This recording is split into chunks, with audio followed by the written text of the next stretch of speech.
Welcome to Get to the Point. I'm your host, Jessica Spahn, and I'm excited today to bring you a show highlighting the importance of recreation and community, brought to you by the Keller Pointe. Join us each episode and be inspired as we bring you conversations with community leaders who share their experiences, expertise, and explore the role that recreation plays in sustaining well-being and success. What are we waiting for? Let's get to the point. Welcome to Get to the Point. I'm your host, Jessica Spahn, and I have two very special guests today. I have Lori Cerami from Swim4elise Foundation, as well as Carlee Duncan, one of the Keller Pointe's Aquatics Specialist. I guess the Keller Pointe's. Yep, There's only one. There's only one. It's her. So we have a special show for you guys. We're going to talk about Fit City. We're going to talk about Swim4elise, and we're going to talk about water safety. So I'd like to kick it off and start with Lori and kind of just chat real quick about how did I meet you again? Where did we connect? I forget. You just appeared. I did. Yes. Is that how it worked? Yes. You appeared. I manifested myself. You appeared in Keller at the packet pickup. Oh, yeah. And we were outside of one of our title sponsors. Yeah. We have two title sponsors. We have Cornerstone Wealth Okay. Yeah. Strategies, and we also have the Little Gym. So I have been there. Yes. Little Gym Keller Yeah. was our title sponsor last year and co-title sponsor again this year. And we have our packet pickup for the Run4elise event. And that is one of our packet pickup locations. Okay. That's where you appeared. Yeah. And then we started talking and you shared that you had once been a lifeguard. But yeah, briefly. I was more of a swim coach / certified to be a lifeguard. Being a lifeguard is very serious and it stressed me out, so I didn't like it. Yes. And I think my story with my daughter Elise and the foundation work we do, I think it just touched you in a way that you wanted to do more. Absolutely. And I think so part of how we connected was through Fit City. And I remember I was watching something and I saw the South Lake mayor, but he'd mentioned something about your run. Or you guys were at a luncheon together. I don't recall exactly, but I had seen something and I was South Lake Chamber luncheon. Yeah. And I was like, what? There's a run on the final weekend? We should totally end Fit City with this. Yes. So that was super last minute last year. Not even a week, I think. Yeah, I do love the wrap-up video we have has Armin and his family finishing the race. Because Husband didn't make it to that. I think he had a commitment with his son for baseball. That sounds fair. Yes, but he has attended every single event prior Except to that. For that one. Yeah, and he has been gracious about trying to get our word out about water safety and the event for the run. Yeah. But the Swim4elise Foundation hosts the Run4elise. Okay. And we do that as our fundraiser, but it's also perfectly aligned with right before things warm up in Texas. Yeah. Because we use the run not only as our fundraiser, we also use our run as a platform to educate the community about water safety. Okay. So speaking of water safety, earlier you were talking a little bit about what were we talking about? We were talking about a lot of things. There are wonderful rec communities that offer. Oh, I remember what we're talking water. About. I feel like this is a you and Carlee conversation. Yes, it is. Carlee, this is perfect for you. Yes. Because that's what we were talking about. So Carlee, explain your background, I guess. So where'd you come from? So I came from a really small town, Okay. Gatesville, Texas. It's 30 minutes on the outskirts of Waco. Okay. Do they have water there? They do have water there, yes. In a bottle or? Oh, actually, yeah. No, not a swim team. If that's really? what you're asking. In my head, I was thinking we have a lake or that's something. still that open counts, water. that So you're counts. So I didn't grow up with a swim team or anything like that, but I did start lifeguarding at 15 at the community pool. Okay. So I've been a seasonal lifeguard for about 8 years and full-time for about 8 months. So that's kind of my history background with aquatics. I love that. So we were talking a little bit about rec centers and responsibilities. Right. So another reason the Run4elise is a platform for water safety is we do give out our scholarships. Okay. At the run. We do a scholarship recognition ceremony for our winners. Okay. And that includes the lifeguard scholarships that we give out. We have camp and we also have college scholarships for swimmers. But this year, one of our big milestones that we will have accomplished is we will have paid for 100 swimmers to get their lifeguard certification since 2017. That's awesome. My daughter, Elise, is the reason our foundation exists. She fatally drowned at swim practice, and it was her teammates that pulled her from the bottom of the pool. And we felt like they weren't prepared for a water emergency. And we felt like giving them these skills through a lifeguard certification would give them more preparation, more ability to help if there's an emergency in the water. So where Carlee kind of comes into this conversation is one of the things I learned as a lifeguard was how it should be a partnership. Right. In watching children in the water, but they are secondary to the primary source of watching your child in the water, which would be the parent. I hear often of parents on their cell phones while their children are in the water, and how has recently been a number of rescues in rec pools. Yeah. And so I wanted Carlee to kind of elaborate on that. Oh, gosh. So a lot of times in lifeguarding, more than we would like, for sure. Parents kind of see us and they take it as, oh, we can take a break, right? There is someone else watching our child.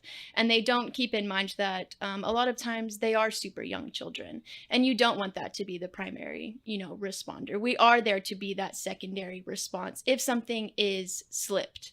And when we don't have that primary, it does add more increased stress and anxiety on the younger guards, for sure.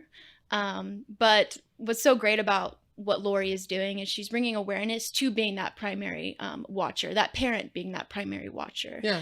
Right. Which is so great, and why one of the many reasons I love exactly what Lori's doing. The other one that's a little bit different is making the child also responsible. In our daycare program that we have, in fact, as of right now, we have 55 daycares already scheduled for our classroom water safety education. That'll be about 6,000 kids this summer. Oh, wow. And the primary message is to go get mom or dad anytime you want to go near the water. So even at the rec pool, mom or dad should be the water watcher, and the kid should be implementing the idea of go get mom or dad before you go near the water.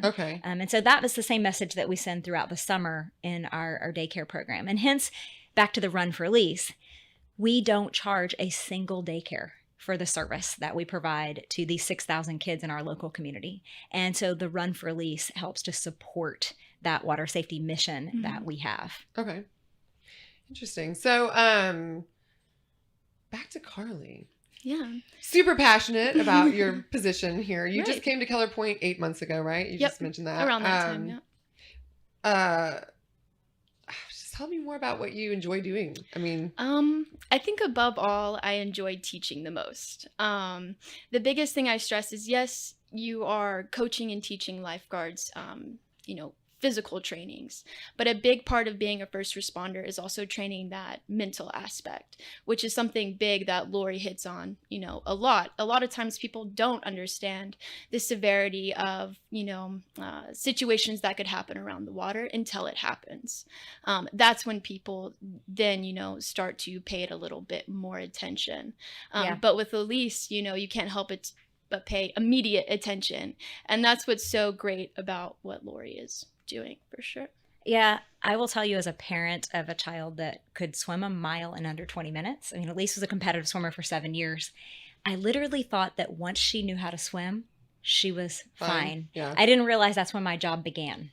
I didn't realize that that's when I needed to make sure that there were lifeguards there, that there were people watching, that, when I was able to be at her practice, that I was watching. Unfortunately, the practice that she was at was a 6:30 a.m. practice. I was getting ready for work. So you can't be at every practice of a competitive swimmer who swims more than 20 hours in a week.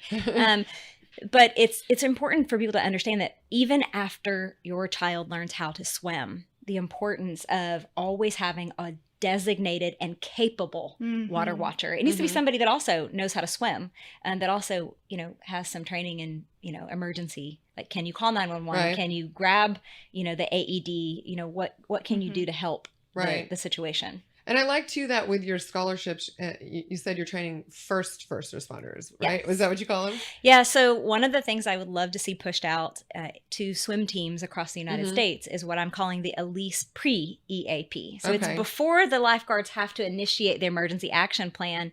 Can we make people who are in the water educate them on how to be early responders or first responders. And it's more of a, the E standing for early, the A for awareness, that there are some things that can cause risk in the water.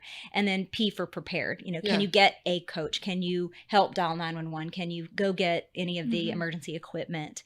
Some of these swim team kids might be younger, so I'm not anticipating or wanting them to do the rescue and recovery, but I want them to bring it to someone's attention very quickly. There was a girl in the lane next to my daughter that saw her at about 3 minutes. And at that point, something could have been done. And unfortunately, when she couldn't find someone, it didn't register to her that more should be done or that a real emergency was occurring. And instead, she kept swimming. And without oxygen for 4 minutes, that is when you have brain damage. My daughter wasn't found until about 6 minutes. And so it really, I want to encourage people to act early. And that means that you need to be paying attention to people in the water early. Put your cell phone down. Put your drink down, be attentive. These are the most precious people in your life. Right. They're your children. And so I just feel super compelled, similar to you, Carlee. I feel so compelled to do something with Elise's story that will impact people to recognize that the water safety rules apply to all of us. Right. And with the Run for Elise, we're able to fund a lot of that message in the community. The year that Elise drowned, there were 107 children in Texas that fatally drowned. Since then, there have only been about 70 to 80. And I know that I'm not the only one that is, making the numbers change. There are a number of other community efforts all over Texas. But I know that my daughter's story goes far and wide in Texas. I hear people sharing her story often, and I do encourage that. And I want people to be able to take her memory and her life and her legacy and do something really good with that. On that note, I'm going to tell you about really exciting news. I was about to say, hey, what about that natatorium? Yes! Natatorium! I am so thrilled that on August 21st, which is going to be the week of my daughter's 21st birthday, that the Carroll Aquatics Center will be renamed the Lori Cerami Aquatics Center. And so that will definitely help us to continue to really spread her story even farther. And I cannot thank the Carroll School Board enough for, acknowledging her and the work that we're doing in the community year after year. That's exciting. And then I hear you were in the news recently. Yes, the Star Telegram just recently did. Like the other day. A beautiful, I'm going to pick it up here. So we have this beautiful piece here that just hit the print. It's like real, it's paper. It's in color and it's paper. And it says, years after drowning, South Lake, swimmer's legacy lives on. And, that. It's not just South Lake. We are in Keller, we're in Trophy Club, we're in Grapevine, we're in Colleyville, we're Texas. All over Tarrant County, trying to really share her story. You can give somebody a rule and they can justify in their mind why it doesn't matter to them or it's not important to them, it's not relevant. You tell them Elise's story and they realize, oh, this can happen to even someone who knows how to swim, who's entirely healthy. And that's you. You're an entirely healthy person and you're getting in the water and you know how to swim. And now you realize, oh, I should have a water watcher. Irregardless, you're only 80% safe in the water when you know how to swim. You need someone else overseeing. Even with a life jacket? Life jackets are U.S. Coast Guard approved for boating. Okay. Well, I was only asking because I do stand-up paddle. Yes, I know. And I tell you all the time, do you have your life jacket? And I go out by myself rarely, but on occasion. And I don't even get in the water when I'm out by myself because I'm nervous about it. So life jackets aren't really a learn to swim devices. Right. And they put you in a vertical position versus a horizontal position. And swimming is a horizontal position. You want to be able to get to air. So it's just... learning how to swim is a very important skill, and that's going to keep you 80% safe. But knowing that someone is your water watcher, that's going to be your extra added safety. I love that. And so I know, Carlee, with summer coming up, we're in the middle of, we need more lifeguards, but we're almost done hiring them, or? We are optimistic we will reach our goal. Right now we are at 70 lifeguards. Out of? Our goal is 100. Okay. Yeah, and we need 80 minimum to run the pool. Oh, that'll be, But with younger kiddos who are still in high school, they don't think about that summer job Till until May. school's out. Yeah, So, right. so we're kind of banking on Yeah. them coming out of school and being like, oh, I need to sign up. Well, and I So- love that because this year the Keller Pointe has our indoor pool and our outdoor pool. It's going to be open at the same time. Yes. I've never seen both pools operating together. I can't Yeah, wait. this will be my first time as well. Right? So. But yeah, so you're going to have a training though, right? And then you Mhm. had been speaking to Lori about having Yes. her come out. Yeah. So Lori is actually coming out the perfect time, right when we're getting that new wave of guards coming in. Awesome. Lori is going to come in and share her story with the guards. I believe it's super important going into summer that they kind of have that reality check, because sometimes it does become, what word am I looking for? Complacent. Yeah, exactly. People become complacent, and guards can be complacent as well. And so I think it's perfect for you to come in and kind of remind the seriousness of the situation and the seriousness of what can occur if you're not being attentive. So. And it's just not only the person who you think might not know how to swim. Mhm. And so reminding guards to scan the water for all patrons who are in Especially the water. male though, right? Boys are 8 times. I'm so glad you brought that up. Yeah, one of the statistics that I'm always surprised by. Surprised? Yeah, a little. I mean, I guess I'm just Are surprised we? by water drowning statistics, Yes. period. Because I lived in the PSA that once someone knew how to swim, they were drown proof, and that is so far from the Mhm. truth. Boys are 7 to 8 times more likely to drown than girls.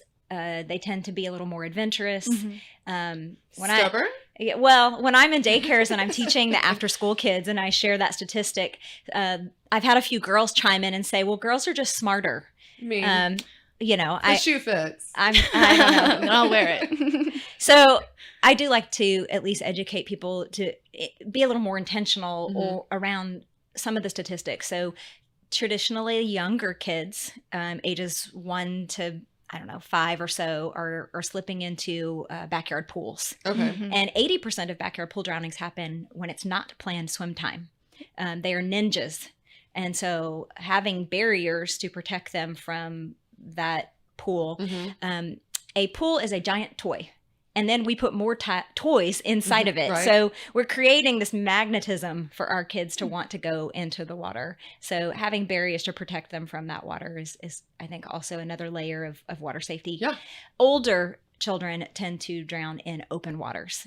Okay. And so if I'm not mistaken, the statistic is that the drowning rate for at 15 triples in open water, especially for boys. So already in Texas, we've lost 11 children this year to drowning. And for every one drowning, there's actually 5 to 8 non-fatal Okay. drownings. So drowning is like a heart attack. You can have a drowning and still survive. Yeah. But you want to be more specific when you use the word drowning, and you want to say fatal drowning so that Okay. people understand. But even with a non-fatal, you have different neurological impacts that Mhm. can affect the child lifelong.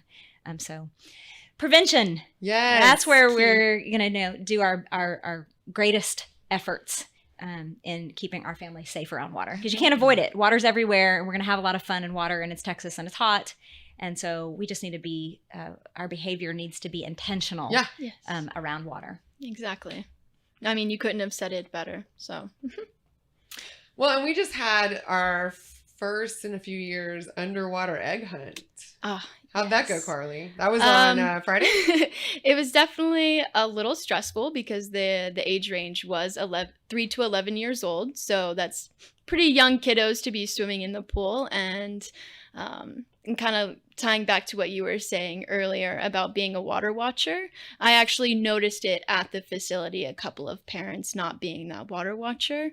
And I did have to I think, bring 3 kiddos to the side who were a little bit distressed because parents trusted their older siblings to watch them, or I just don't know how those chain of events happened, but it did. I think the leadership at the pool is really critical to sending that message to parents Mhm. and reinforcing that with your guards and making sure that the guards know you have their backs. Mhm. If the parents get a little frustrated that their expectation of what a guard does and what their expectation of being a water watcher. So setting that precedence up front that your pool wants parents to be the water watcher and the first line of protection for that child, I think that is critical to the success of your program. And a message that I will help reinforce when I'm there. Yes. And that's the same message for anybody's pool in there. It could be a public pool or private pool.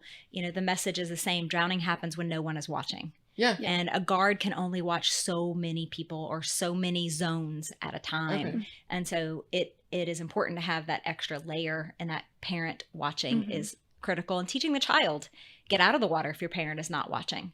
I've had people ask me that question all the time when I'm in daycare programs. Well, what if my mom and dad won't watch or aren't watching or step back inside? Well, it's your responsibility to get out of the water and then go get mom or dad. I love it when I get feedback from a parent that's child is 3 and they've heard Elise's story and they go home and they tell their parent all about Elise. And then they say, and mommy, you have to watch me in the water. That's water safety. So we're teaching the children to be advocates for water safety by sharing Elise's story. I love that. And so are there any examples as far as setting the precedent that you're mentioning for the parents, like when they come into the pool, besides just having, the kids be knowledgeable and whatnot, like Carlee was mentioning that she had to talk to a few of the parents? So Cook's Children's is an amazing sponsor. Okay. And they provide, is that where you're going to go, Carlee? Yeah, that's exactly They what I was gonna have go. a wonderful tool that we share throughout the community. And to date, we will have shared after the summer 27,000 of these that we have shared in the community. And they're Water Watcher bracelets along with a Water Watcher lanyard or a Water Watcher card that the parent can wear on a wristlet. And what we tell kids is that they go together as a water safety partnership. And even a 3-year-old can understand a partnership because partnership is 2 things that go better together. And how many children know that cookies and milk go great together? I was thinking peanut butter and jelly, but peanut butter and jelly is one, but ice cream and cake are the other. So you talk food to 3-year-olds, they all understand what a partnership is. 2 things that go better together. So the child wears the bracelet and it says, watch me in water. The parent either wears the lanyard or the wristlet, and they go together as a water safety partnership. And the child is supposed to go get those if they ever want to go near the water. And Carlee can implement that at her pool as well. But it becomes a partnership in keeping the child watched in the water. And it's shared responsibility. The child knows to go get mom or dad if they ever want to go near the water. And the parent knows, I watch you without distraction. So no cell phone, no book, no drink. In my daughter's case, she had a coach, but the coach was gone for a significant period of time to get their coffee and was not watching the water. And so regardless, public pool or private pool, you can be that layer of watching your child and teaching your child to go get them if they ever want to go near the water. I love it. I feel like you're coming at it from every single potential angle so that there's like no way for it to fail. You know what? You should expect it to fail. But if you have water watchers in place, lessons in place, survival swim in place, barriers in place, CPR training in place, an adult watching in place. If you have all these things in place, one is going to fail. When one fails, you have something else in place that will make up for where something didn't go right. In my daughter's situation, nothing went right for her that day. And I want people to know that you can put all these things in place to protect that child because you don't want to have to live with the weight of grief that our family carries every day. And you can put these things in place.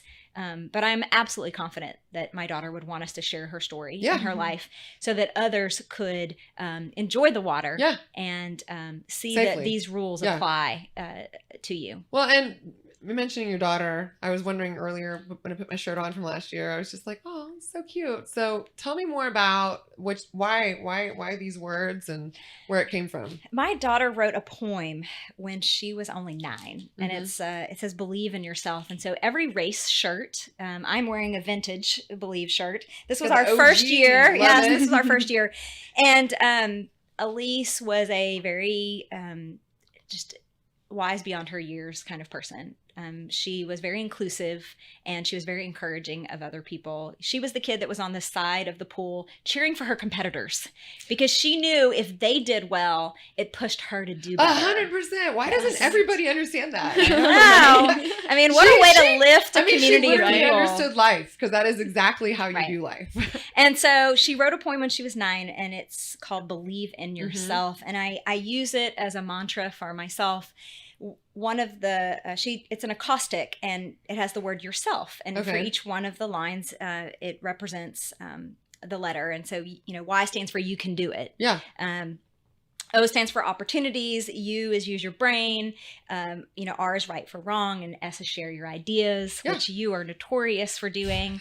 But E is excellence, and L is live what you think. But F is face your problems, or face your fears, I guess you could say. And gosh, I have to talk about my daughter's drowning on a regular basis. Yeah. And that is a tough thing to have to do. But I want to take her tragedy and use it for something good. And so the run shirts all say something about believing that you can do tough things, believing that, you make a difference, believing in the impact that you have. Mm-hmm. And so it's got to be a shirt that sounds like her, feels like her, or is something that she said, because the shirts, when I see them in the community, are like getting a hug from heaven. They really are. I love when I see community members wearing them. Yeah. I love seeing them at the race. I feel like it really brings people together to try to take a story and do something really good in the community with it for our children. I love that. Well, thanks for talking about such a challenging topic, I guess, and sharing your life with us. I mean, it was really exciting when I met you last year, and I was like, oh yeah, Fit City, yay. Well, so circling back around to that, yes. I do want to promote the Fit City challenge, because we are actually going to leave registration open the entire time. So until May 14th, so the day after your run, that's the last day of Fit City. Right. The run is May 13th. But we're really encouraging everybody who's participating, and even if you're not participating in Fit City Challenge, please do sign up for the run and support the Swim4elise Foundation, which is under Run4Elise. It's like a circular. I couldn't get people to swim a mile, so we had to come up with a way to get people to walk a mile. It's called Run4Elise. Yes, they do. Okay, yeah. And on that note, they do have a 1 mile, so you have no excuse for not doing this. Right. We also have a virtual participant. Yeah, you can literally sit there maybe. I don't know what virtual means. Virtual means that you can be what's called a sleep-in runner, and you can participate at any time it's convenient for you. Within that same week, I do have a friend of mine that actually is she has a golf tournament that day. Okay. And so they're walking a mile on the golf course. Okay, that makes sense. And they're virtual participants. So you can find creative ways, to help support this cause. Yes. And I'm pretty confident that, almost every child that is in this zip code or the surrounding zip codes hears this story and benefits from the work that we do. So with the community support, we can continue to offer the service completely free. Absolutely. And so if you are doing the challenge, or even if you're not, you have a code. Yeah. Fit City 2023 is the coupon code to get the best price.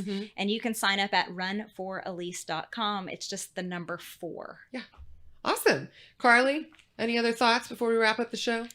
Kind of like what you were talking about earlier before we went to promoting the 5K. You talked about having to talk about the drowning on a regular basis and how hard that can be. And I remember when I first met Lori, one of the things that I had asked you was, where do you find that strength? And her response was almost immediate. It was Elise's passion. You live through that, and that's how, this foundation is, strives and does so much. And I really admire that, and I can feel it. And I feel like that's why it does so well, is because you can feel it. Yeah. Gosh, if you could have met her, she was a bundle of energy. And she was that kind of person that just drew you in. And wanted good things for you. And which is so rare. Yeah. It is. Yeah. All the pictures that I have of her, you just see it in her. Yeah. And so I just feel compelled. Yeah. When I found out the drowning statistics in Texas, I just felt compelled to do something. I just couldn't let it go without making an impact. And I feel like her life and her story does that. That's just the person she was. Yeah. And it does. And it goes on. And, So run4elise.com is where you sign up? Run4elise.com. Yes. And you can go to our Facebook page, Swim for Elise or Run for Elise. We have them both. And you can like our event or mark share going. It, follow it. Mark share going, it. mark interested, share it. Because we're shooting for 1,000 this year, right? You had 800 Yes. last year. Yes. So guys, it'd be really great if we could all get out there and support and get her over 1,000 this year, so we can just continue helping her with Elise's legacy, right, and keeping kids safe from drowning. So. Right. That would be great. Well, thanks for being on the show. I'm going to do a little wrap up here. I'm going to just say this part, and then we'll all say the get to the point part, because Sure. I don't have enough weights today. So what are you waiting for? Get to the point.